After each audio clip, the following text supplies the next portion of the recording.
Nah, apa sih manfaat teknologi informasi di usaha?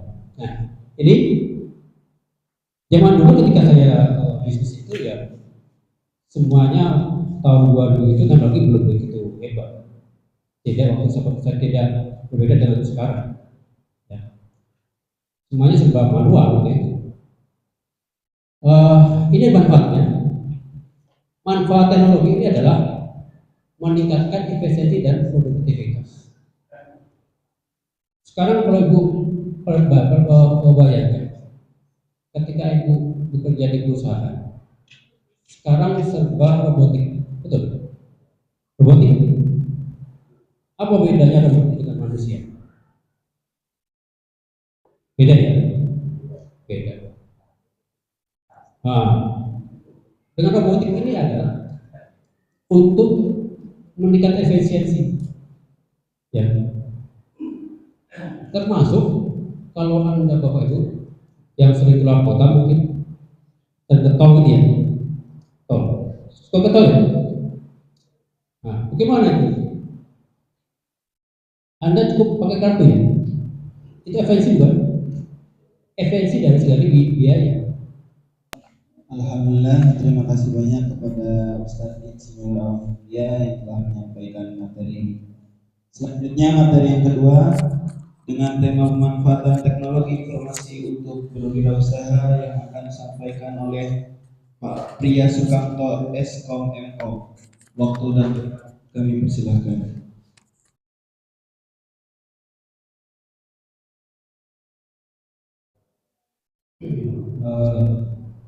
Pertama, terima kasih kepada Allah yang telah memberikan kalian kesehatan. Jangan lupa kita aturkan salam sholawat pada baginda besar Nabi Muhammad SAW, warga dan kerabat. Terima kasih kepada BKM lagi menghadiri di miliarder saya. Terima kasih juga kepada narasumber tadi Pak Awam yang sudah menyampaikan materi pertama. Saya materi kedua lengkap. Saya kembali lengkap. Yang utama. Jadi kalau saya sebenarnya bisa dari sisi teknologi. Jadi ada bisnis dan sisi teknologi. Ya. Perkenalkan sebelum saya masuk ke sini, saya Priya Sukamto, satu institusi dengan Pak Awam Surya. Kami dari Universitas Muhammadiyah Cilengsi. Saya di Prodi Teknik Informatika yang saat ini saya dikasih amanah untuk memegang unit bisnis dan pengembangan karir, serta saya sedang merintis LSP. LSP itu nanti ini juga peluang bisnis yang ada di Kunci. LSP itu lembaga sertifikasi profesi, ya. Dan saya sebagai direkturnya. Dan nanti Bapak Ibu kalau ada suatu hal yang bisa saya bantu, nanti bisa ya berkaitan dengan seperti ini. Ayo kita mulai saja.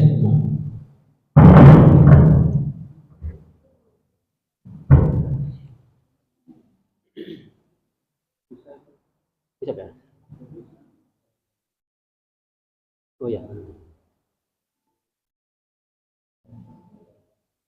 Nah, ini bagi Ibu bicara mengenai apa itu teknologi. Dan kebetulan kalau kita bicara mengenai teknologi, Bapak Ibu semua, adik-adik, ini sudah menggunakan semua. Ibu sudah punya handphone semua, sudah punya handphone. Dan teknologi itu gak cuma handphone, lampu juga teknologi. Coba kita perhatikan, pertama kali sebelum ada ini apa dulu? Opet ya, lampu pakai itu. Ini teknologi. Minyak, itu teknologi. Kemudian komunikasi. Komunikasi dulu awalnya kita pakai apa? Surat. Surat. Nunggu berapa lama kalau surat? Lama. Dulu zaman saya itu 1 minggu. Zaman-zaman tahun ya 2000-an, 90-an. Masih zaman-zaman itu mungkin Bapak-bapak dan sukses saya pengalaman ini dikirim surat untuk 1 minggu baru nyampe. Ya kalau dibalas, kalau enggak. Nah, kemudian sekarang ada handphone. Nah, handphone ini bukan ini. Jadi teknologi ini adalah merujuk pada segala hal yang kaitan dengan proses pengolahan dan menembus data menjadi informasi yang berguna. Nah, itu jadi informasi yang berguna. Sekarang kita berkaitan dengan penyimpanan. Tentunya Bapak Ibu semua di sini pengguna handphone, pengguna WhatsApp. Ya, rata-rata pengguna WhatsApp kan? Nah, di sana pasti ada yang namanya itu. Anda pasti pernah kirim pesan kan? Kemudian diproses. Tersimpan kan? Tersimpan. Dikirimkan? Informasinya berguna kan? Informasinya berguna. Nah itu ya. Dan ini juga termasuk perangkat lunak, database dan algoritma. Di dalam WhatsApp Anda terlihat dalam handphone Anda ini ada yang namanya database. Database itu misalkan Anda punya data Anda pasti punya nama, punya. Di WA Anda punya namanya, punya nomor handphonenya. Itu database. Ya. Dan ada perangkat lunaknya. WA itu perangkat lunak bukan? Perangkat lunak. Kemudian ada algoritma. Algoritma itu adalah langkah-langkah. Ketika Anda mau WA ada prosedurnya. Itu algoritma. Nanti kalau adik-adik sekalian mau mendalami seperti ini, Bapak-bapak juga bagus bisa kuliah sama saya Bapak. Jadi kebetulan saya ada itu saya kaprodi 3 periode gitu ya. Jadi saya menguasai. Nah ini saya lewatin aja. Ini ada apa kalau kita bicara mengenai bisnis? Saya cerita aja bisnis ya. Bisnis itu sebenarnya menciptakan dan mengembangkan bisnis secara mandiri dengan menanggung seluruh risiko untuk mendapatkan keuntungan. Saya sendiri memulai bisnis itu tahun 2004, bulan Oktober. Jadi ini sebenarnya motivasi buat adik-adik.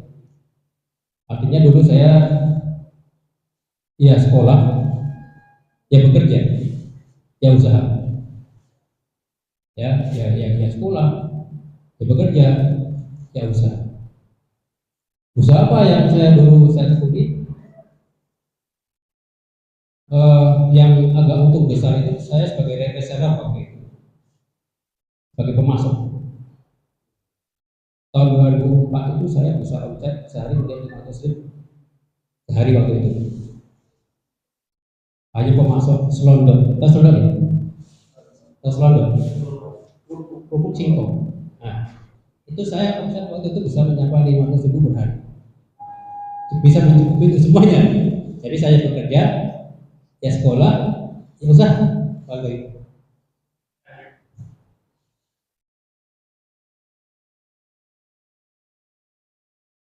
Nah, apa sih manfaat teknologi informasi di usaha?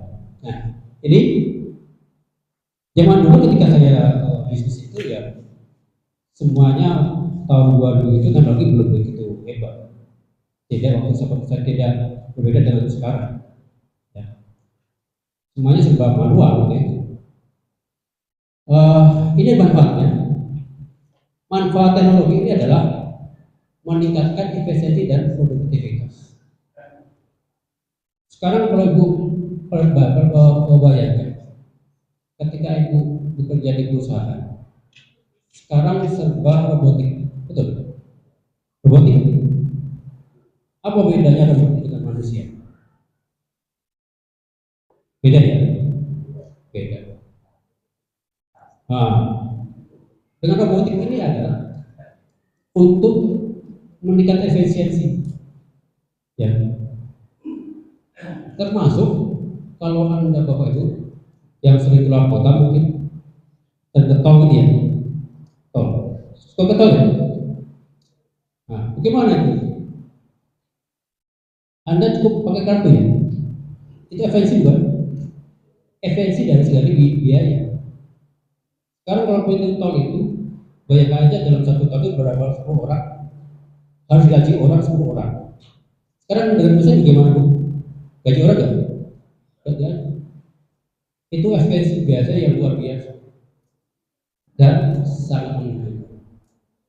Dan teknologi ini juga sebagai pengambil keputusan. Ya, jadi teknologi ini juga berperan sebagai pengambil keputusan. Nah, jadi dibilang kok bisa pengambil keputusan. Nah, sebenarnya sudah ada aplikasi ketika kita misalkan begini, mungkin bapak ibu udah kerja ya, pernah bekerja di perusahaan, katakanlah atau mungkin dia pernah di sekolah. Saya ingin menentukan karyawan teladan. Saya ingin menentukan siswi terbaik. Dan tentunya berkaitan dengan teknologi ini, kita sudah mengumpulkan dengan banyak variabel, ya. Atau katakanlah kalau mungkin di kampus bisa sudah jadi siapakah sih yang berhak menerima BLT? Dia. Kalau di sini ada BLT ya? Nggak ada ya. Jadi BLT itu adalah atau yang warga miskin. Jadi kalau jadi nanti kalau ada warga yang dianggap tidak mampu itu mendapat bantuan. Tentunya itu harus punya kriteria. Misalnya kriterianya pendapatan kurang dari 1 juta, mungkin rumah lantainya masih tanah merah atau yang lain. Nah, nanti kan didata semua. Oh siapa sih yang bukan? Gitu ya. Nanti ini ternyata nanti ada rankingnya. Nanti di ranking ternyata yang oleh A, B, C itu adalah teknologi yang bisa membantu pengambil keputusan. Kemudian teknologi juga memperluas jangkauan pasar. Nah, zaman sekarang itu kalau bapak ibu market, ya punya barang, punya produk, bapak ibu tinggal update status di TikTok, gitu ya, di Facebook mungkin, atau ibu punya WhatsApp, jangkauannya bagaimana? Banyak orang kan? Berbeda ketika ibu cuma pasang iklan di sini. Paling ya tahu orang segini. Nah, tetapi kalau ibu menggunakan media teknologi ini, jangkauannya kemana-mana. Facebook itu jangkauannya di dunia. Nanti di settingnya di publik gitu ya. Jangan di private. Kalau di private ya settingnya ada sendiri yang lihat. Tapi kalau di publik semua orang. Dan nanti jangkauannya bisa diperluas lagi. Ya, jangkauannya diperluas lagi. Jadi bahwa Anda pernah misalkan punya produk, jangkauannya yang luar biasa, dunia gitu ya. Kemudian manfaat teknologi ini adalah membangun hubungan dengan pelanggan, ya, membangun hubungan dengan pelanggan. Dan kebetulan kalau ketika saya habis status ya, misalkan saya kan punya usaha, jadi begitu ada orang, misalkan saya hari itu tutup, pasti si pelanggan datang nggak? Enggak, karena sudah ada pemberi tahuan. Jangan sampai pelanggan itu datang tapi kecewa, gitu ya. Jadi teknologi ini luar biasa sebenarnya. Ya, jadi kita tidak usah tutup apa tulisan, tetapi dengan pelanggan itu kita simpan nomor handphonenya, kemudian kita ambil status atau pemberitahuan, tentunya mereka akan baca. Jadi begitu mereka datang, oh ternyata itu lagi kemana, begitu ya. Nah itu, ini adalah menjaga hubungan dengan pelanggan.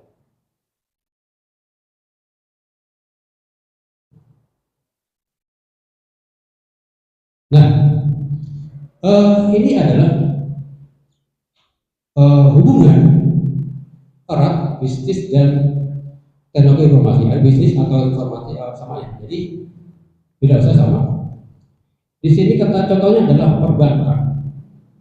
Sekarang kalau bank itu, ya di sini ada e-banking, ada e-wallet, ada bisnis. Tentunya Bapak Ibu semua punya e-banking ya? Punya semua? Enggak. Ya. Bank ini bagaimana? Bank ini beda zaman dulu. Kita harus ke bank gitu ya, store, tunai, transfer. Sekarang bagaimana? Kita bisa melakukan sendiri kan? Kita bisa melakukan transfer, kita bisa melakukan pembelian apa-apa. Ya, kita bisa melakukan apapun yang dulu ditekan oleh bank. Kalau dulu kita harus ke bank, store tunai, tarik tunai, ya, terus kita harus mengantar katakanlah apa gitu, artinya kita harus ya selalu berhubungan dengan pihak. Tapi kalau sekarang karena ada teknologi ini dengan e-banking, nasabah itu dipermudah oleh bank. Bahkan kita bisa membuat rekening sendiri kan? Bisa. Itu teknologi yang kemudian manfaatnya. Kemudian ada yang namanya perdagangan e-commerce. Nah, e-commerce ini sekarang menjadi primadona, Bapak Ibu semua. E-commerce itu apa sih? Elektronik komersial. Ya, elektronik komersial. Tentunya kalau dibilang elektronik komersial ini, Anda kenal yang namanya Shopee, oh ya, terus Tokopedia, oh ya, itu adalah e-commerce. Jadi berdagang dengan memanfaatkan teknologi. Kita tidak dagang jadi baru tidak, cuma kita memanfaatkan teknologi. Jadi dengan adanya e-commerce ini tentunya akan mempermudah semua, mempermudah pelanggan, mempermudah si penjual juga.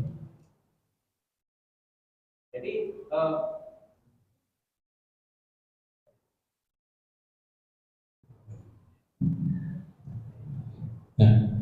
nanti ya, jadi e-commerce ini ada luar biasa sekarang. Ini menjadi primadona. Sekarang orang maunya pasti duduk, gitu ya. Duduk pesan rumah, pesan barang, sampai di rumah. Ya, duduk pegang handphone, asal ada uangnya. Pesan di rumah, browsing, dibeli dengan alamat yang jelas, maka barang akan nyampe ke rumah. Gitu ya. Nah, gitu sebenarnya. Kemudian untuk di bidang pendidikan, pengaruh luar biasa. Kalau dulu kalau kuliah sekolah itu mau nggak mau kita ke sekolah, ya, ke sekolah tatap muka, temu guru, temu siswa, dan lain-lain. Zaman sekarang sudah ada aplikasi yang mendukung untuk ini semua. Ya, sekarang ada Zoom kan? Zoom itu bisa kita gunakan. Itu teknologi. Ya, kita nggak usah ketemu secara langsung, tapi via online dengan materi yang sama tersampaikan. Ya, nah ini cara mengenai manfaat. Nah, tentunya kalau kita bicara mengenai teknologi, Bapak Ibu semua, pasti ada yang namanya punya dampak. Ya, dampak dari misalkan Bapak Ibu, misalkan yang ini sebenarnya dampak positif ya. Dampak yang pertama adalah menyampaikan informasi cepat. Ya, dampak teknologi ini informasinya cepat sekali. Sekarang kalau kita bayangkan, kalau tadi kita gambarkan surat ada 7 hari, Bapak Ibu semua kalau WA berapa menit, berapa detik? Terkirimnya berapa detik? Nyampe langsung kan? Nggak usah nunggu sampai 7 hari. Anda kirim begitu ada kuotanya, baik, ya. Itu sebuah luar biasa.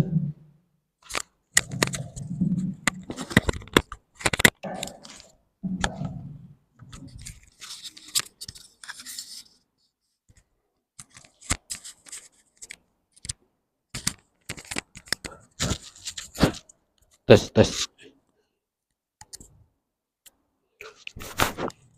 Gak nyambung, Bapak. Lanjut ya. Jadi kemudian selain tadi ada penyampaian informasi yang cepat, ada kolaborasi tim yang efektif.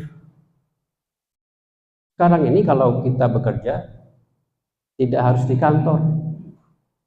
Apalagi kemarin waktu zaman corona itu WFH ya Pak Ibu, WFH, work from home.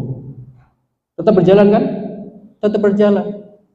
Kita tetap bisa bekerja, tetap bisa ngobrol, tetap bisa mengerjakan pekerjaan di rumah.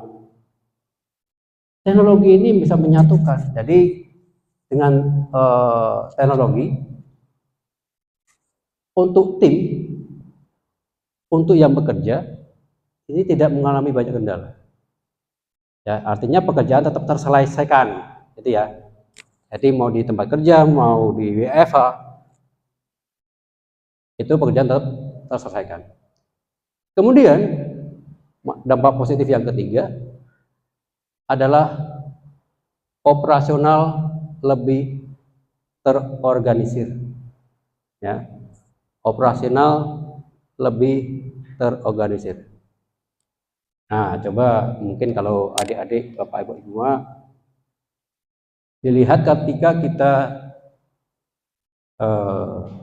belanja dengan e-commerce, tentunya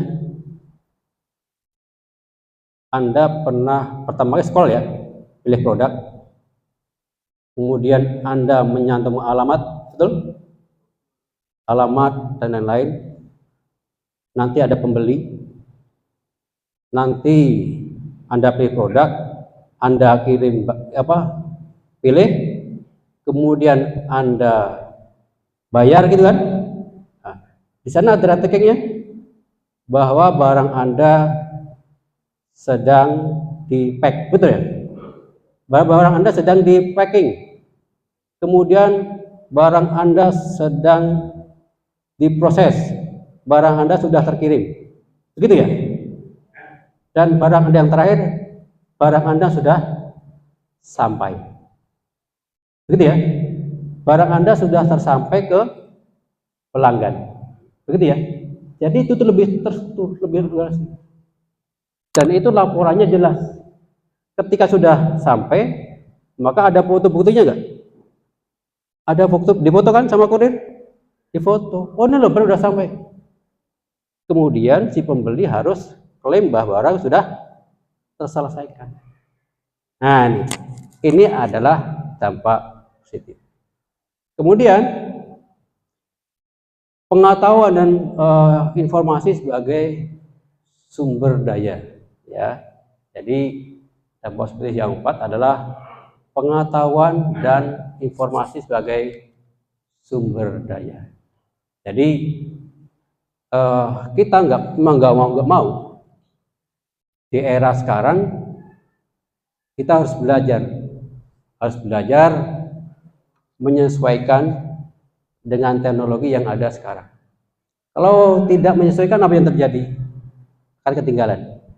Ya, jadi teknologi kita harus ikutin dan kita gali. Artinya digali adalah semua kita harus serba pengen tahu. Biasanya seperti itu. Tapi kalau Anda sudah pengen tahu, ya sudah. Karena pengetahuan itu luas. Jadi misalkan Anda pengen kalau biasanya kalau yang susah itu ya yang sudah aki-aki itu ya. Aki-aki memang susah. Karena biasanya kalau maaf kalau yang udah mbah-mbah itu maunya A ya A. Tapi kalau berkaitan teknologi dia ogah. Pengalaman saya begitu ketika saya berhadapan dengan pelanggan, ya seperti ini maunya. Tapi ketika dihadapi dengan teknologi, mereka nggak mau. Nggak mungkin karena sudah otaknya sudah nggak nyambung, gimana saya nggak tahu ya. Jadi mereka mau, tapi buat kita yang sudah yang masih fresh seperti ini, kita tetap harus menggali dengan teknologi yang sedang dikembangkan. Nah, kemudian kalau tadi dibilang dampak positif, ini ada dampak negatif. Jadi nanti kalau berwirausaha ya online, katakanlah nanti kalau sudah punya produk, tadi sudah sampaikan Pak Awang, tadi sudah punya proposal, sudah punya usaha, kemudian Anda Bapak Ibu semua mau jualan online, dan ini nanti kalau yang perlu hindari. Ya, kenapa sebenarnya hindari? Karena jualan pedagang itu nomor satu adalah kepuasan pelanggan. Kepuasan pelanggan itu nomor satu. Dan pelanggan adalah raja. Ya. Nah, jadi kalau dibilang tadi kepuasan pelanggan, kalau online itu kan marak penipuan. Betul ya? Mungkin ada yang pernah pengalaman ketipu. Mungkin beli apa, dikirimnya apa. Pernah pengalaman? Pernah. Termasuk saya juga pernah pengalaman. Jadi kalau ceritanya saya dulu pernah waktu era TV digital. Saya beli set-top box gitu ya. Yang dikirim handbody. Nah, itu luar biasa ya.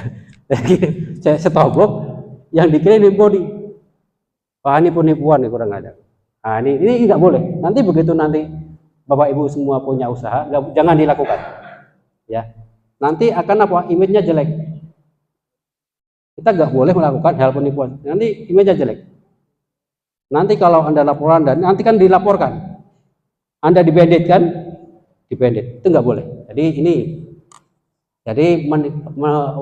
dampak negatifnya adalah meningkatnya penipuan. Jadi nanti kalau sudah punya usaha, Anda mau promo, mau jualan online, tolong hilangkan yang ini.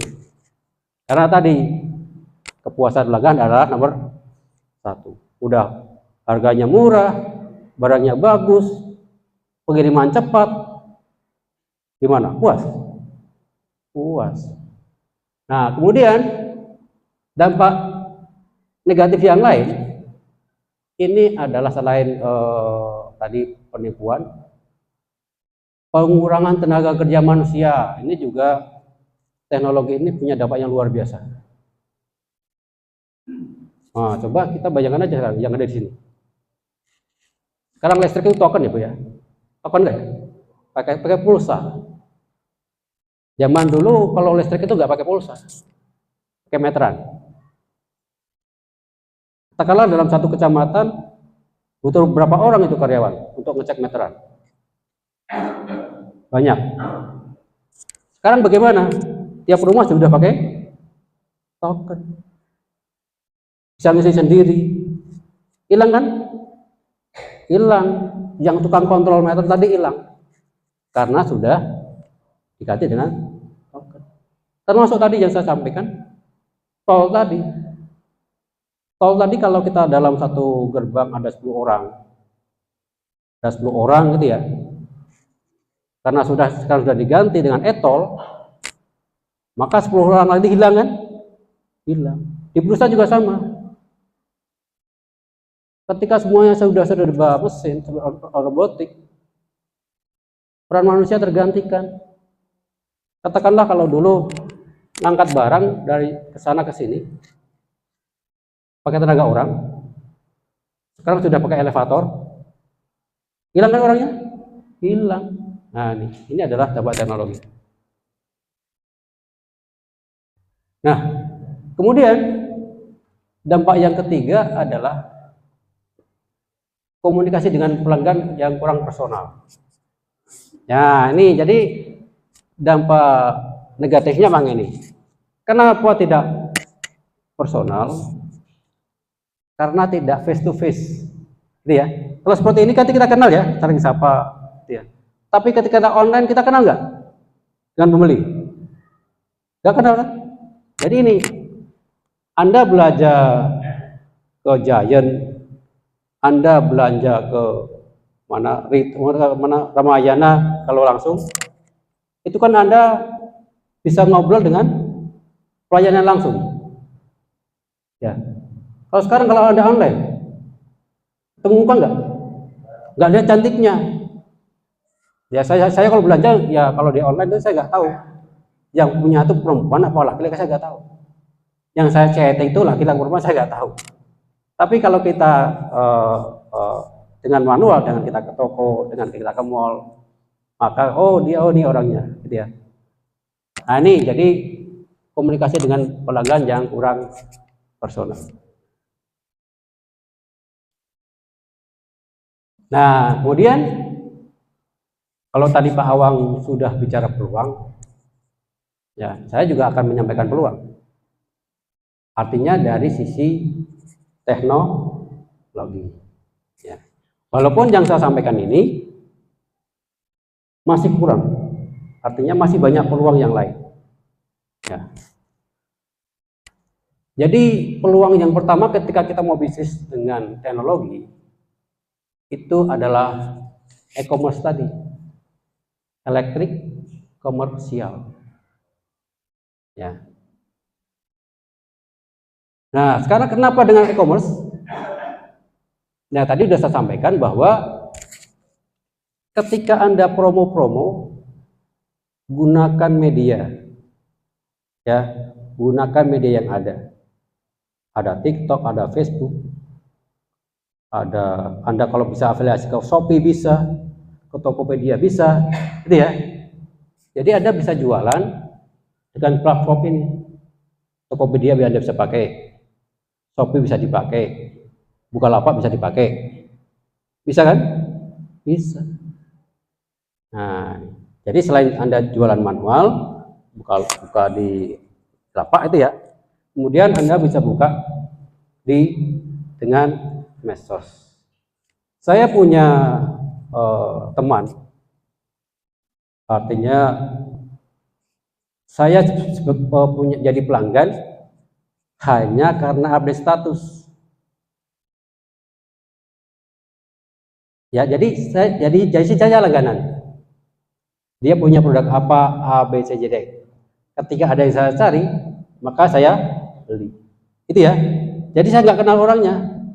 Cuma karena tahu di medsos, maka saya jadi pelanggannya. Jadi kebetulan dagangnya itu dagang buah ya, dagang buah.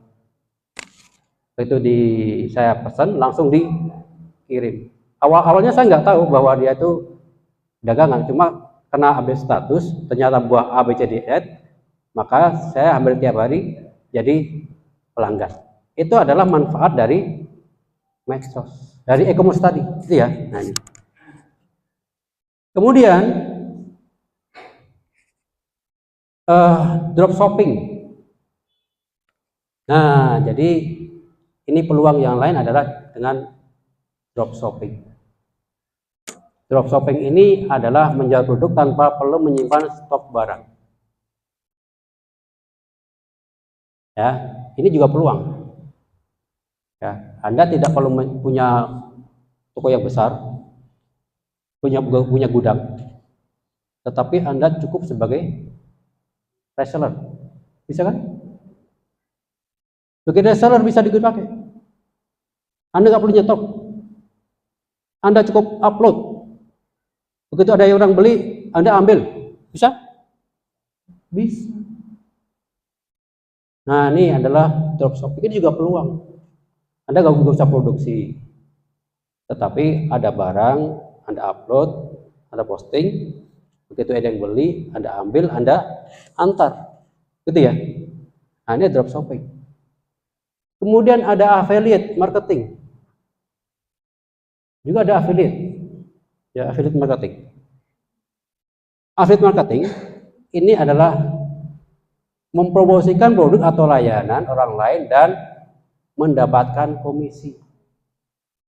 Sekarang banyak orang seperti ini, gak mau ngapain, cuma live menawarkan barang. Banyak sekarang kalau kita lihat konten-konten itu, mereka aktif memproduksi jadi affiliate ini. Jadi mereka gak punya produk, cuma jadi nanti begitu produknya itu jadi dia dapat komisi. Nah, ini ya.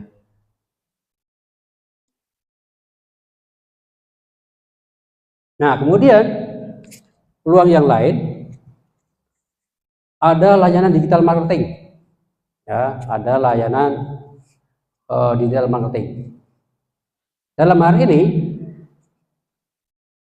ini adalah begini, misalkan ibu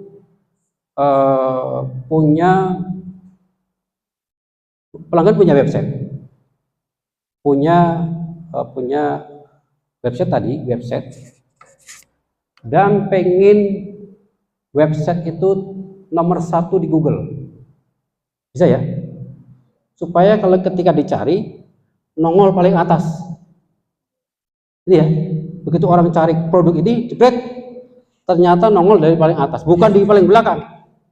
Kalau di paling belakang nggak nampak, tapi kalau di paling atas, maka produknya paling, oh ada nih produk ini nih, orang langsung klik kan. Nah, ini adalah dengan SEO tadi, ya, search engine optimization.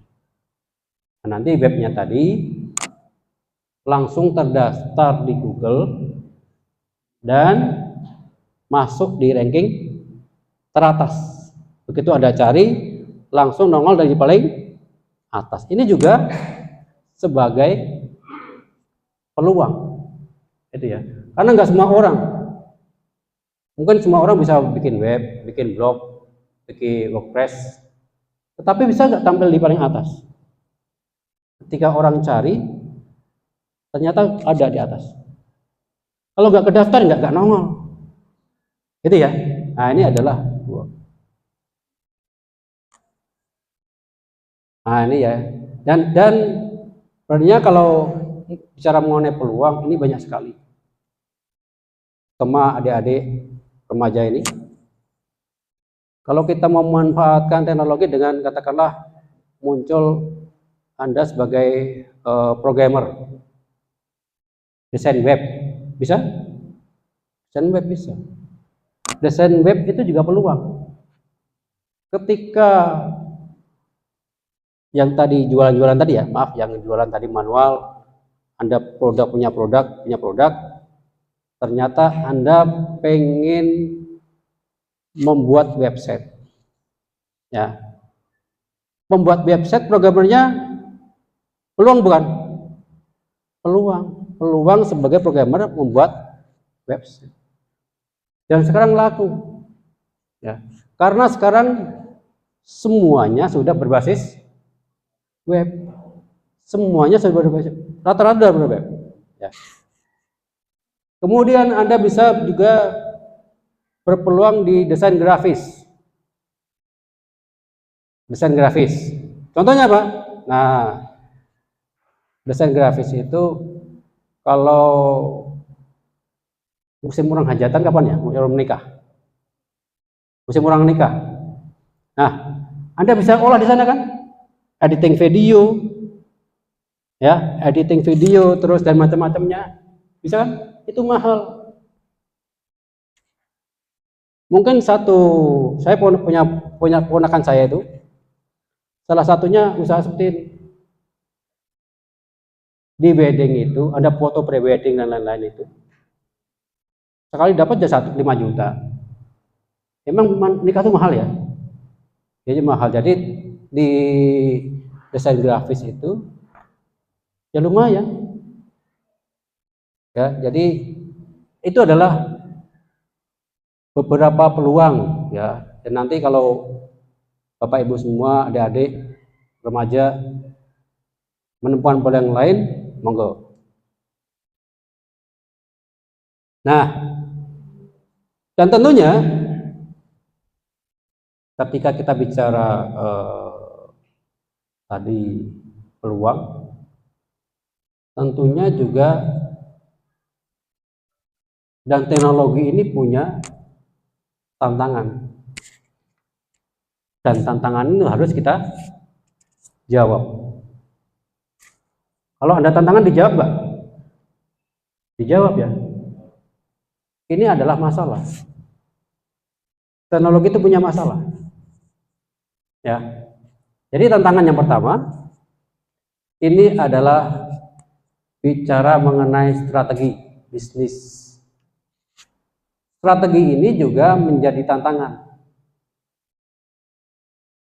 Kemudian inovasi. Inovasi juga menjadi tantangan. Contohnya apa? Gini. Kalau Anda jualan, sebaiknya jangan hanya satu produk. Ya. Kembangkan produk itu menjadi bermacam-macam produk. Sehingga orang punya pilihan. Coba Anda bayangkan, Indomie, ada berapa merek, ada berapa rasa? Banyak. Cuma mie doang. Yang dikembangkan apanya? Bumbunya, rasanya. Inovasi kan? Inovasi.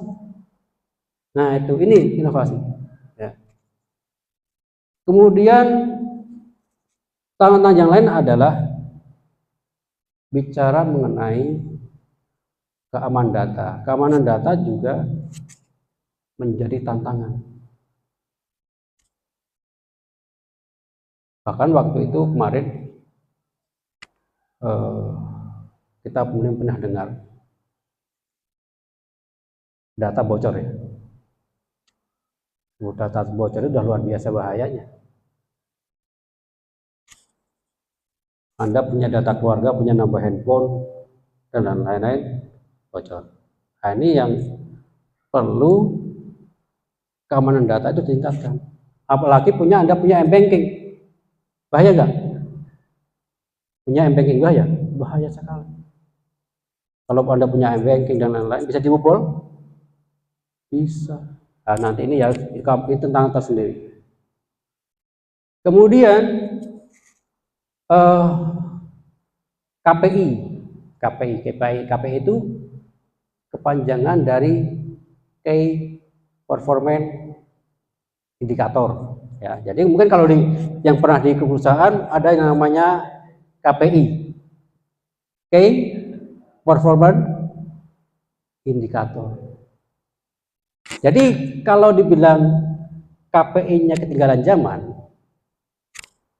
bahwa indikator berhasilnya nih A, B, C, D, Z, ya misalkan ini Anda punya usaha, punya KPI bahwa saya harus punya omset katakanlah 200.000 per hari. Nah, kalau sekarang atau 100.000 per hari. Zaman sekarang 100.000 jadi dapat apa? Ya mungkin dapat bakso 5 mangkok. Iya. Coba Anda tingkatkan. Anda harus punya target kan? Punya target. Dan bagaimana meraih targetnya itu yang nanti akan menjadi tantangan. Oh, saya pendapatan ya harus sekian. Ya, naikkan. Kemudian dengan teknologi, tadi juga sampaikan dengan pemerintah satu Pak Awang, meningkatnya kompetitor. Kompetitor itu apa? Pesaing. Ya. Sekarang kalau Anda perhatikan, yang namanya bisnis itu memang tidak lepas dari yang namanya kompetitor atau pesaing. Tetapi Anda nggak usah khawatir dengan kompetitor ini.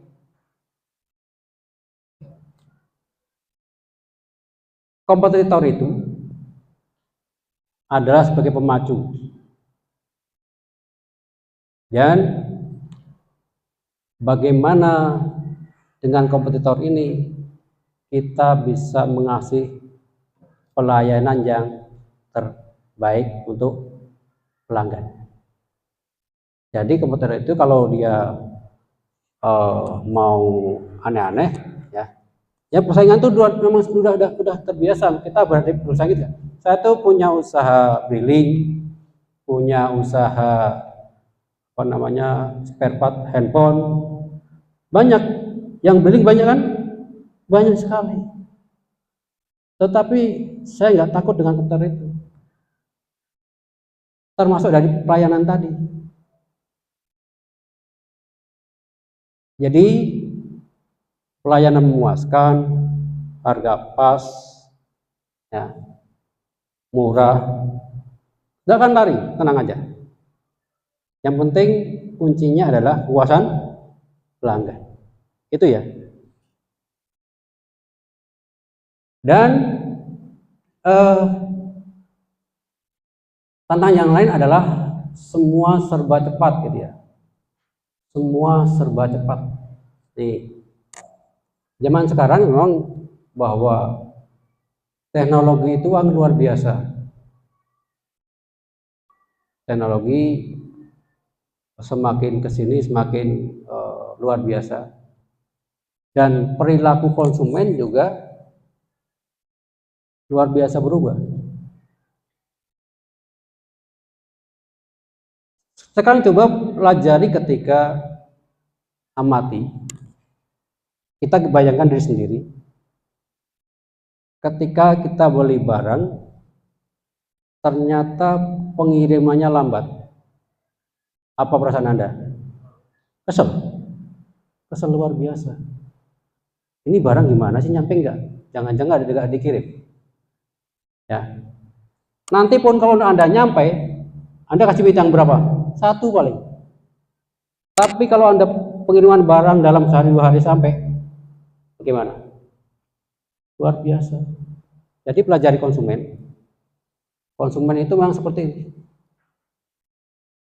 Atau kalau Anda misalkan Anda tadi buka resto, buka wirausaha yang berkaitan dengan makanan. Pelambangan pengen cepat apa lama? Dilayani dengan cepat apa dilayani dengan lambat? Dengan cepat. Kalau hanya dilayani dengan lambat, maka akan ditinggal. Nah, ini adalah sebuah tantangan. Ya. Nah, itu bicara mengenai tantangan bisnis. Oh, sebenarnya sini ada pesan dari Bob Sadino di sini. Mudah-mudahan ada.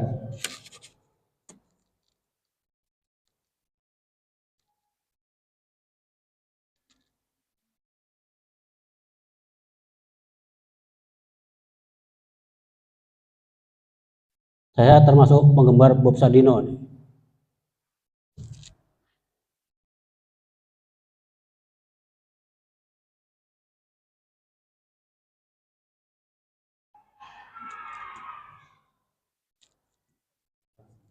Oh ternyata maaf.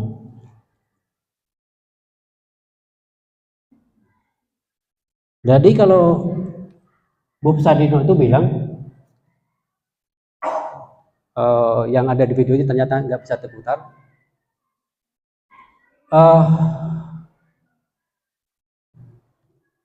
Dikasih duit apa nih? Bentar ya, saya ambil di sini aja deh. Bentar. Oh ternyata maaf. Baterainya habis.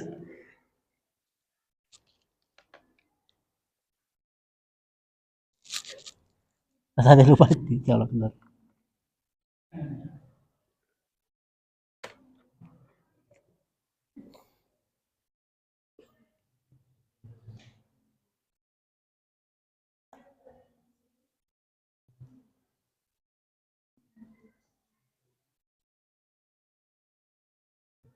Tapi udah selesai nih.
Nggak connect ya? Tapi nggak apa-apa, udah habis nih.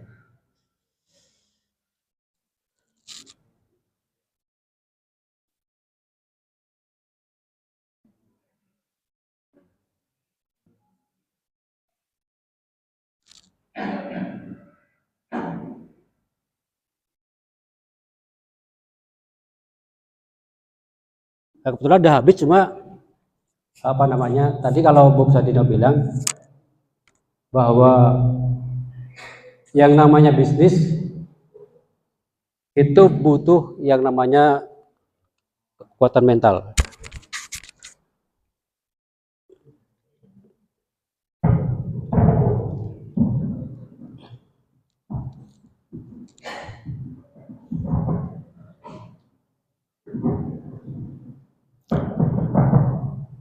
Bahwa kalau Bob Sadino bilang tadi bahwa kalau Anda mau bisnis, ya, Anda harus sungguh-sungguh. Artinya kalau Anda mau bisnis, dikasih modal nggak mau. Ya, dikasih usaha nggak bisa. Nah, yang dibangun oleh Bob Sadino ini adalah mental berwirausaha. Pesannya adalah mental berwirausaha. Kita tahu bahwa Bob Sadino itu awalnya apa? Jualan telur. Jualan telur kemana-mana pakai celana kolor. Bahkan ketemu presiden pun pakai celana kolor. Tetapi emang jiwa entrepreneurnya luar biasa. Dan itu termasuk yang satu orang yang saya kagumi dengan jiwa entrepreneurnya. Nah, ini mungkin sesi terakhir adalah sesi tanya jawab yang akan kita ini. Mungkin nanti Pak ada sesi tanya jawab sekarang. Mangga Pak wawancara moderator.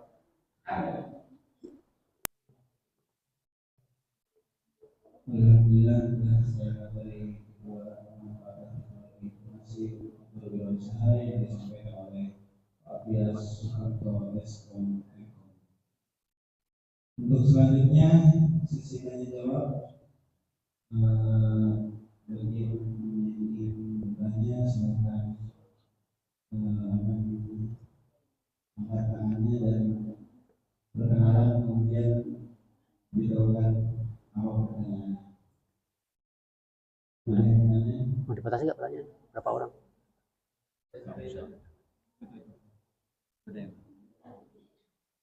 Ke siapa gitu? Katanya ke siapa?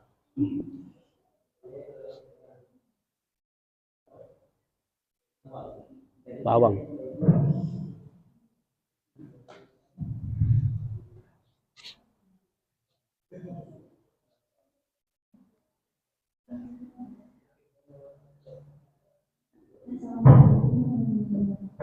Waalaikumsalam. Perkenalkan, nama saya Nita. Saya bertanya bahwa kan berwirausaha pasti ada fase di mana pasang dan surut. Gimana cara kita bertahan di fase surut itu, Pak? Itu aja pertanyaan saya. Terima kasih. Ya, nah, Mbak, siapa tadi?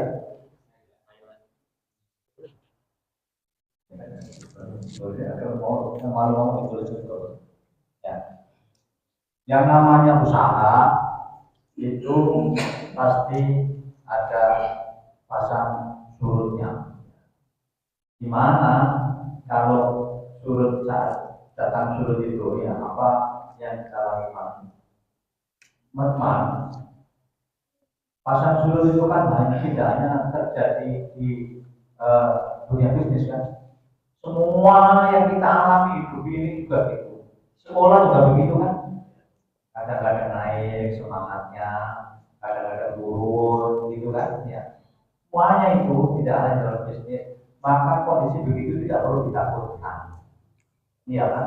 Tidak perlu ditakutkan. Bahkan dalam situasi tertentu, situasi surut itu kalau orang jual saham yang bisnisnya dulu saham saat jatuh begitu itu saatnya ditunggu-tunggu. Iya. Kenapa? Karena itu sebenarnya sudah lagi naik. Kan? Ada ungkapan begini. Hidup ini berputar, kadang di atas, kadang di bawah. Ketika Anda sedang di atas, sebenarnya Anda sedang menunggu proses turun, ya kan? Ketika Anda sedang di bawah, Anda sedang menunggu saat naik. Ketika Anda sakit, sebenarnya Anda sedang menunggu apa? Sembuh. Ya. Sekarang yang hadirin ini semua sehat kan? Ya, berarti sedang menunggu sakit. Itu aja hidup ini. Ya. Gak ada yang perlu ditakutkan, jatuh, bangun, itu. Masalahnya yang penting Ketika jatuh, terus kemudian jangan terpuruk bangkit lagi. Ya. Orang yang kenapa ada pengusaha yang sukses itu, teman-teman? Gak ada pengusaha sukses yang tidak pernah bangkrut. Orang yang hari ini sukses dalam bidang apapun itu sudah bangkrut berkali-kali, sukses sekali dan jadi orang hebat. Ketika Thomas Alva Edison menemukan bola lampu listrik ini, Anda pernah baca? Nanti silakan searching di Google. Dia sudah mencoba berapa kali sampai ketemu satu logam yang bisa dipakai lampu begini. Coba berapa kali? Lebih dari 1000 kali. Ya, tapi dia yakin ini akan sampai ke sana, dilakukan terus. Siapa yang pernah makan di KFC? Pernah kan? Nah, tahu sejarah riwayatnya KFC? Itu orang pinter masak karena dulu di rumahnya itu dia lakukan masaknya. Dan ibunya kerja di luar, kerja di orang, bapaknya kerja serabutan. Dia ini yang ngurusi rumah, rawat adik-adiknya dan masak. Maka dia kemudian pinter masak.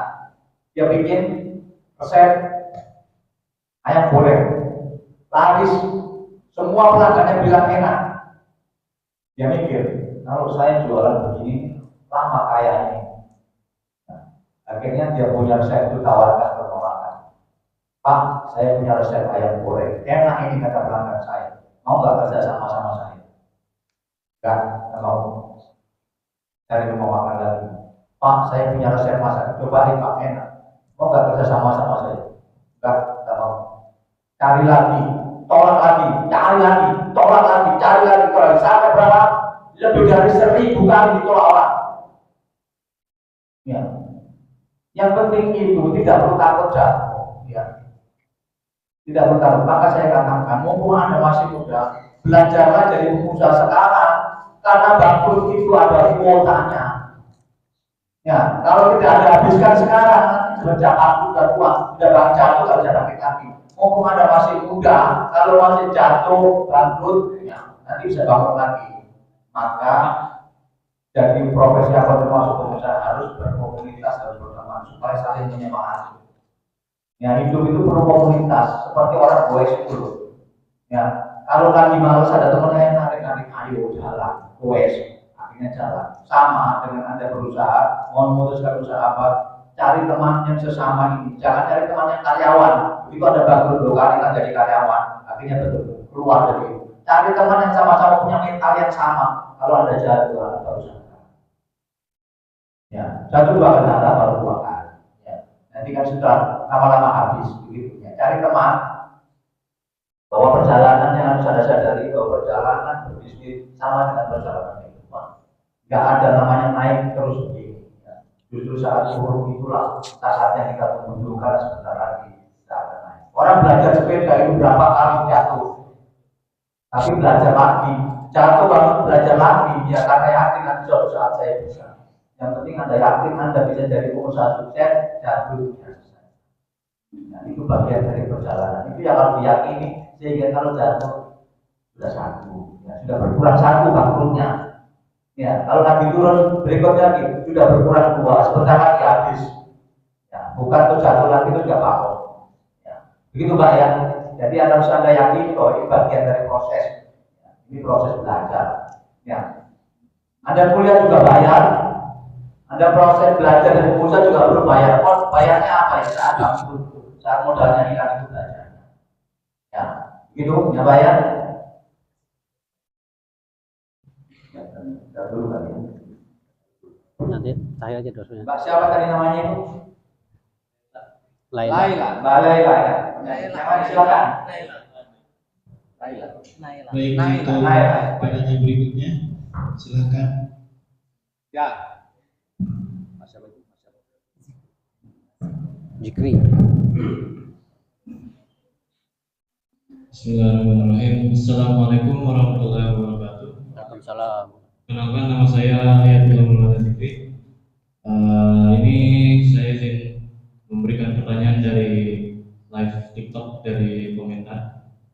Ada yang bertanya, bagaimana sih cara kita menghadapi rasa overthinking untuk memulai langkah kita dalam bisnis awal kita gitu. Kita kan kadang mau mulai bisnis itu kita ragu nih mau bisnis apa, gimana cara mulainya gitu. Itu gimana sih rasa apa cara mengatasi overthinking itu? Mungkin itu saja sih. Iya, overthinking. Terima kasih Pak. Kalau dia enggak itu. Saya teman-teman, ya, overthinking itu pikiran yang berlebihan. Ya, silakan Anda baca buku apa saja. Cara menghindari ketakutan cuma satu rumusnya. Ya, lakukan. Itu aja. Ya, Anda takut tenggelam, nyebur aja ke kolam. Ya, kalau Anda cuma belajar bisnis bagaimana ini pakai teori ini itu dan Anda habis sampai 100 buku, kalau nggak nyebur nggak jadi. Ya, belajar renang Anda belajar melihat YouTube, mana ini harus begini harus begitu, nggak nyebur ya nggak bisa. Ya, nanti kalau tenggelam bagaimana? Nanti kalau nggak takut begitu aja nyeburin aja. Itu kan pikiran kita aja. Ya, percayalah. Ya. Alam semesta ini teman-teman sekalian punya daya angkat terhadap diri kita ini. Seperti orang yang berkolam renang itu, tenang saja. Ya. Kenapa sih ada orang tenggelam di kolam renang itu? Kenapa kira-kira? Saya belum bisa berenang. Ya, karena panik. Panik ya. Kita ini sebenarnya tidak tenggelam. Bayi itu coba taruh di air. Ngapung apa tenggelam? Ngapung. Kenapa ada orang tenggelam? Karena panik. Maka kalau takut itu nyebur aja, nggak usah panik. Ya, Anda nyebur ke kolam itu kan pelan, gini kan? Tunggu aja, diam aja jangan bergerak. Nanti kan diangkat sendiri oleh air itu. Sama, mau belajar di situ juga begitu. Kalau ada masalah, jangan panik, jangan hadapi aja. Tenang aja, tenang aja. Menenangkan diri. Nanti pelan-pelan Allah Subhanahu Wa Taala akan bantu kita. Kalau kita terus nanya, ya, yang biasanya anak muda mikirnya terlalu ruwet gitu ya.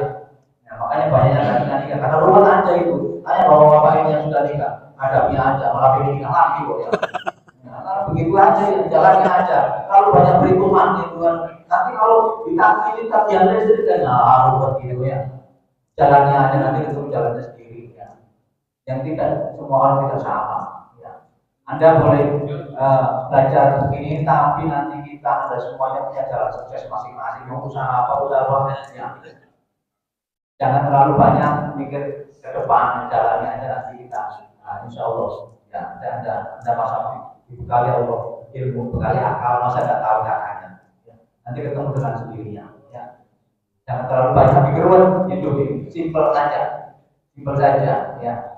Jangan itu penyakit orang sekarang itu kan overthinking belum jalan, sudah takut duluan. Anda tahu orang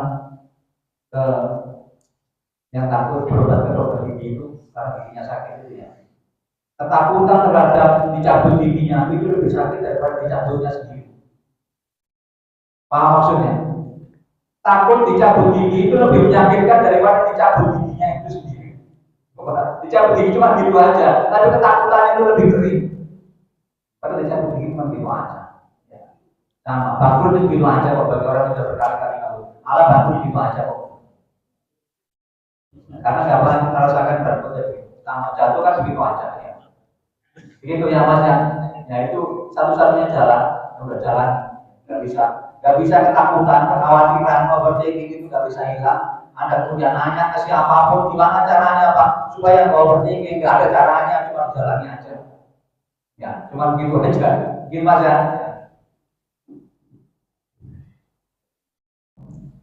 Baik, mungkin ada yang ingin bertanya lagi?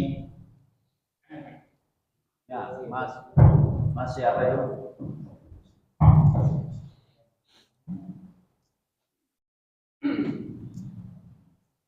Baik, assalamualaikum warahmatullahi wabarakatuh. Waalaikumsalam. Perkenalkan, nama saya Dapardi Wijaya. Saya izin bertanya untuk materi yang kedua. Oh ya. Tadi kan ada penjelasan tentang website. Yap. Nah, bagaimana cara agar website kita muncul di paling atas saat ada orang mencari sesuatu lah, Ya, baik. Sebenarnya kalau dibilang itu Anda harus dilakukan di pengaturan di Google-nya ya. Jadi nanti di Google itu nanti ada pengaturan nama websitenya apa, ya. Terus nanti rankingnya mau gimana? Di sana nanti kalau Anda diatur, ya, nanti insya Allah, karena yang selama ini orang ketika punya website itu tidak diatur di sana. Intinya kalau seperti ini harus praktek nih, harus praktek. Dan apa namanya, ada punya namanya website apa ya, website apa, terus nanti Anda biasanya kan ada SEO ya, search engine optimization. Nah, di sana diatur di sana. Jadi diatur di search engine optimization. Jadi kalau Anda dioptimalkan, nanti Anda akan bisa masuk di ranking pertama. Jadi nanti diaturnya di SEO. Iya. Jadi diatur di Google tapi di SEO-nya. Supaya website kita bisa nongol paling atas. Itu mungkin dari saya. Ya, yang jelas itu ada ilmunya, pakai SEO itu. Yang Anda belajar itu, ya gimana nulis artikelnya, gimana kemudian kata kunci yang paling banyak dicari orang misalnya terkait dengan apa mau dijual, Anda cari kata kunci apa yang paling muncul terkait dengan bisnis Anda, misalnya bisa goreng kah, masakannya, yang paling banyak dicari orang apa, ya itu nanti harus muncul di artikel itu yang Anda tulis di situ, ya. Cara tulisnya juga ada aturannya, itu ada belajar SEO, ya. Saya pernah belajar soalnya, tapi karena tidak saya temui ya, mendekati orang gitu, mau ngupain orang ya. Karena saya lebih fokus ke apa yang saya temui. Ada ilmunya itu, ya. Mau belajar online atau Anda nanya ke orang-orang yang sudah ahlinya, nah, bagaimana cara membuat itu, ada caranya. Jadi kalau orang ngetik jual beras, itu adalah buku Anda yang ada di sana, sehingga punya peluang untuk laku, ya. Itu ada ilmunya, ya. Perlu belajar SEO itu, ya, gitu. Ya, tapi sekarang gampang belajar ini kalau ada istilah repot, ya. Gitu, ya. Silakan yang lain. Mungkin saya boleh bertanya. Oh ya boleh. Oh ini MC-nya saya. Kan apa namanya, di era global sekarang ini kan memang teknologi berkembang pesat ya. Mengenai apa namanya berbisnis dengan teknologi tadi, saya sendiri dan teman juga punya pengalaman gitu ya, mengenai apa namanya bisnis investasi bodong, atau yang apa namanya saham bodong gitu. Nah itu apa namanya kan kita terpancing dengan apa namanya, tergiur dengan keuntungan, benefitnya gitu kan. Sehari bisa dapat 100 juta gitu kan. Nah itu sebenarnya apa yang mereka lakukan di dalam sana itu bagaimana ya, dan bagaimana kita mengidentifikasi bahwa itu tuh penipuan gitu. Baik. Jadi kalau menjawab itu kita harus pastikan bahwa yang investasi tadi itu sudah terdaftar di kementerian. Terkadang ada yang sudah terdaftar tapi masih bodong gitu. Berarti legal itu nggak terdaftar. Harusnya udah daftar kan? Mungkin itu oknum saja atau gimana gitu kan, saya tidak tahu. Tapi emang investasi itu tuh udah terdaftar di OJK, udah terdaftar di Bursa Transfer Indonesia gitu. Kedaftarnya bukan di OJK, bukan.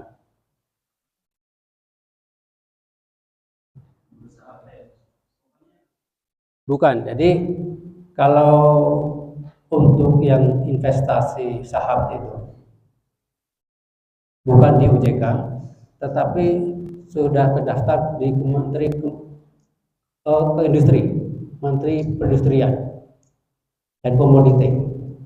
Jadi nanti kalau sudah terdaftar, tentunya punya nomor registrasi. Ada nomornya nggak? Kalau nggak ada nomornya berarti bodoh.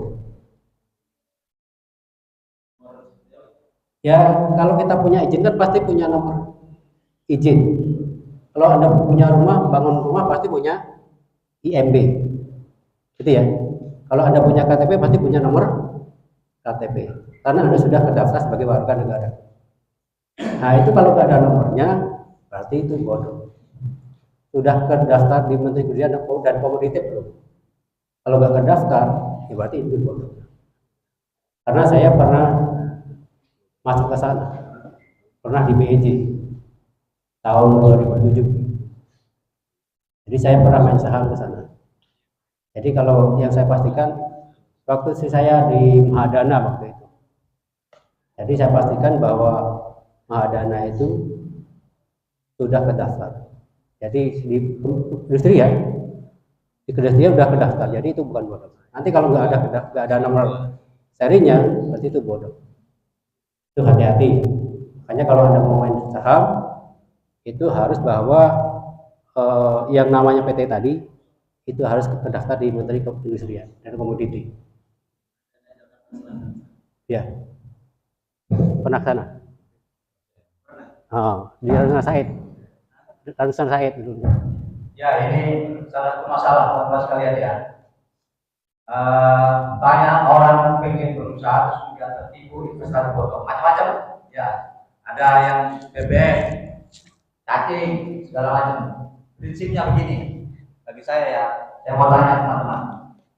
Kalau Anda jalan kemudian nemu di dalam hutan ada pohon berbuah emas, Anda akan pulang teriak-teriak atau diam-diam saja? Kenapa kok diam-diam? Nggak mau orang lain ikut kan? Sama. Kalau ada orang teriak kemana-mana, ini usaha, untungnya gede, segala macam, keluar kemana-mana, sama dengan orang nemu itu bohong berarti. Ya, pakai akal sehat saja. Iya kan? Kalau ada usaha yang menarik, kok ditawarkan retail, kok nggak ke bank, Pak? Kenapa? Bank kan nyari untung. Iya kan? Iya. Mereka itu analisis bisnis ruwetnya kayak apa, pakai ilmu apa? Iya. Kenapa tidak ditawarkan bank? Ya.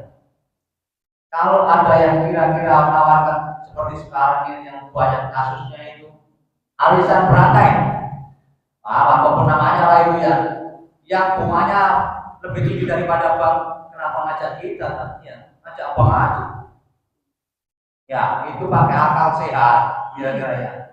Inilah yang banyak kita ini, teman-teman sekalian, tahu para penipu itu tahu kita ini semuanya pengen kaya, tapi nggak mau repot, betul tidak?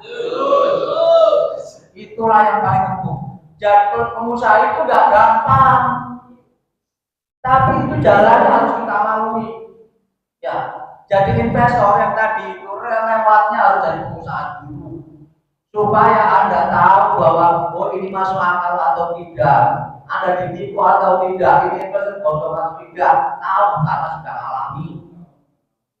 Kalau tidak alami, tidak tahu ini sen bisnisnya, ini layak bisnis, teman-teman sekalian ya. Saya kawan-kawan saya ini banyak usaha ya.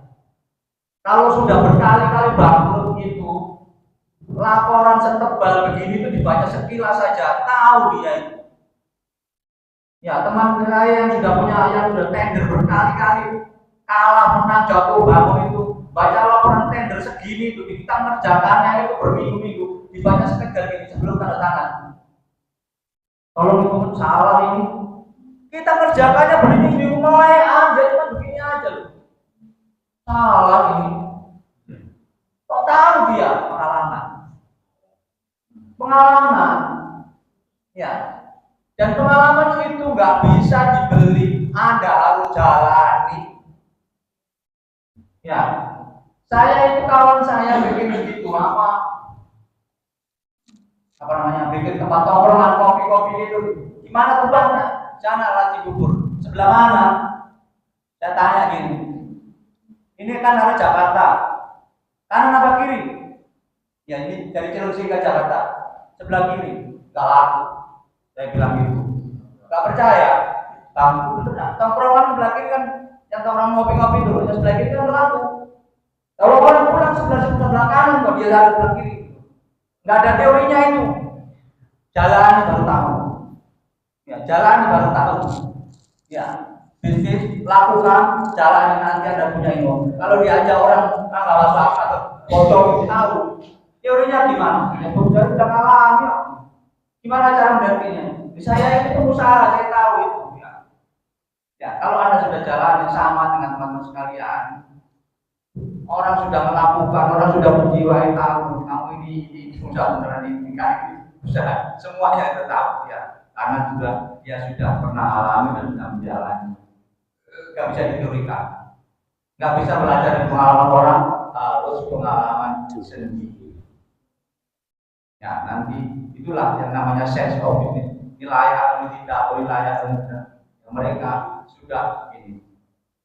Walaupun teorinya berbisnis itu jangan yang begini, jangan yang begitu, sama dengan orang belajar naik sepeda. Naik sepeda itu harus lihat ke depan, pegang stangnya. Ini goesnya yang kencang, nggak boleh lemah. Dilakukan begitu, ya tetap jatuh. Ya, lakukan lagi, jatuh lagi. Begitu berkali-kali. Sekarang, memang naik sepeda itu harus lihat ke depan. Memang harus ke depan kalau naik sepeda itu. Anda naik dia nggak jatuh itu nggak nabrak itu, nggak pakai pegangan stang, nggak jatuh sudah bisa. Kemarin sudah pernah jatuh berkali-kali. Katanya teorinya naik sepeda harus lihat ke depan, itu bapak sudah nggak naik cepat kok bisa aja. Saya sudah pernah jatuh, saya berkali-kali. Kamu belum pernah. Ya, bisnis itu begitu. Gimana caranya mendeteksi botol tidak? Lakukan dulu ke botol, ke jatuh berkali-kali. Lakukan lagi nanti begitu. Lawan botol ini. Kenapa Pak? Saya sudah tahu. Ilmunya saya juga tahu. Teorinya gimana jalan nanti ketemu. Begitu aja, aja. Gak apa-apa. Baru botol berapa kali? Kali sekali aja kok. Gak apa-apa. Jalani lagi. Ketemu botol lagi nanti. Masa udah jatuh pelotong jatuh lagi Pak? Kan baru 2 kali. Ya begitu ya. Hati-hati, ke daftar di kementerian dulu. Yang lain. Ya Mbak. Loh, jangan nyuruh temennya.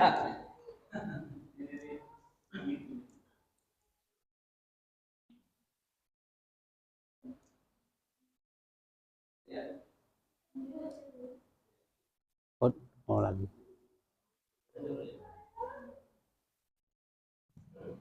Bismillah, Assalamualaikum warahmatullahi wabarakatuh.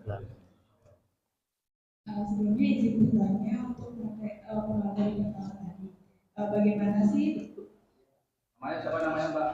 Nama saya Wiyatita Syukami. Pertanyaannya, strategi apa aja sih yang bisa digunakan untuk mendorong kreativitas atau pemikiran out of the box dalam sebuah bisnis atau komunikasi? Terima kasih. Strategi. Ya, apa yang bisa kita lakukan untuk kreatif menemukan ide-ide yang baru ya, teman banyak yang bisa kita lakukan. Ya, salah satunya jangan hidup monoton.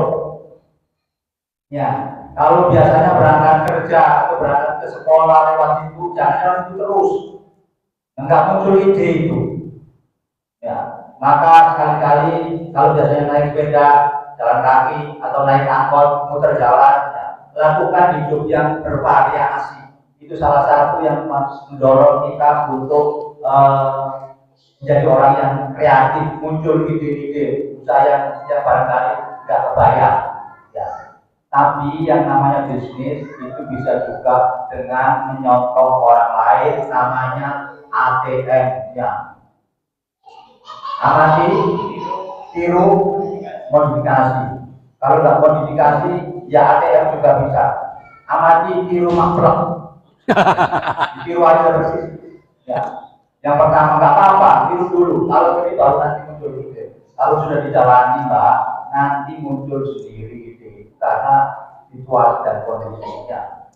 Tapi kalau Anda mikir saja ya nggak akan bisa ketemu kreativitas. Jangan menunggu sempurnanya ide baru melangkah. Melangkahlah karena ide itu akan sempurna dengan melangkah. Udah begitu.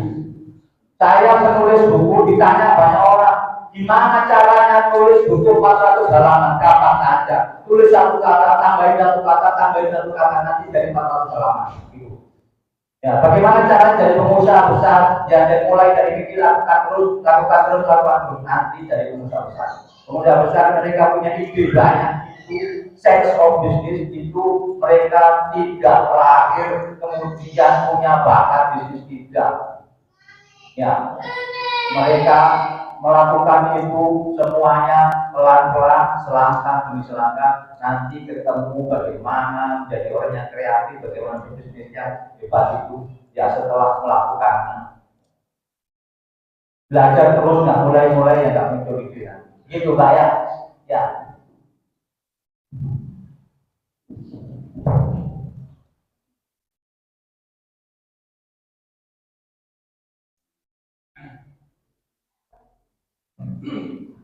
Lagi yang lain? Masih ada? Masih ada yang mau bertanya? Silakan. Cukup? Baik. Mungkin sudah tidak ada yang bertanya. Untuk yang tadi bertanya mungkin ada sedikit door prize nanti dari kita yang mungkin dari urutan yang pertama tadi.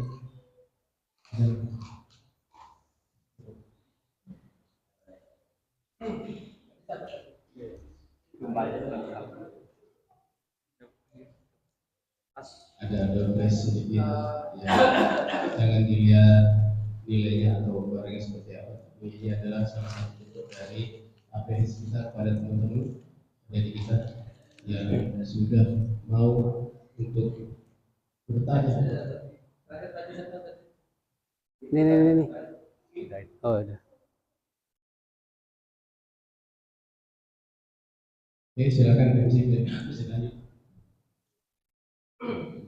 Baik, alhamdulillah telah selesai acara kita pada Satu lagi. Masih ada satu pertemuan lagi kan kita 2 minggu lagi. Ya.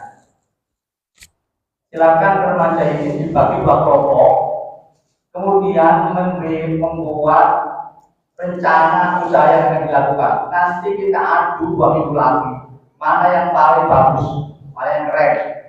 Nanti dikasih hadiah. Siapa tahu ada yang hadir di sini punya duit, nanti dijalankan. Barangkali DKM ada jalannya supaya kita belajar langsung. Ya, silakan siapa yang mau bagi, saya nggak kenal soalnya. mungkin Mau putra atau dicampur silakan aja, yang penting harus sama orangnya. ya mungkin dibagi ikhwan akhwat saja kali ya. Ya, benar. Ya, jumlahnya sama nggak?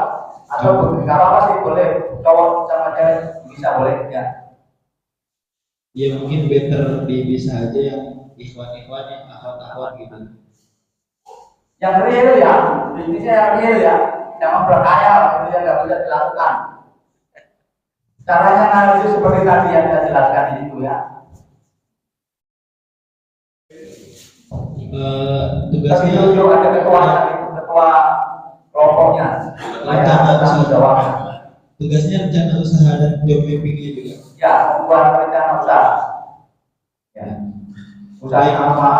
Terus di mana? Targetnya berapa? Kemudian siapa konsumennya? Seperti yang saya jelaskan tadi. Nanti saya kasih contoh. Saya WA ke Pak Supari ini ya. Contoh yang tadi supaya ada acuannya. Baik.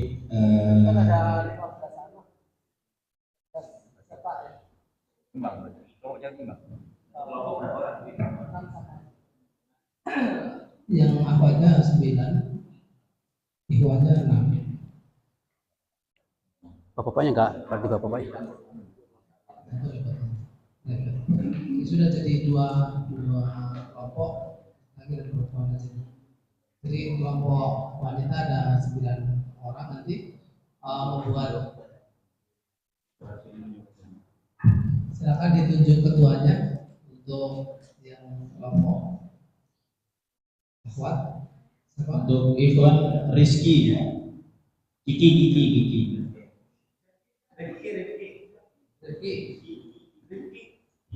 Teman-teman semuanya untuk mengerjakan membuat rencana usaha dan job mapping yang akan dipresentasikan pada tanggal berapa? 26 Oktober 2025 di Masjid Al-Mujahidin ini, insyaallah. Baik, acara yang terakhir penutupan, marilah kita tutup acara pada hari ini dengan membaca kafaratul majlis. Subhanallahumma wa bihamdika asyhadu an la ilaha illa anta astaghfiruka wa atubu ilaik. Wabillahi taufiq wal hidayah. Wassalamualaikum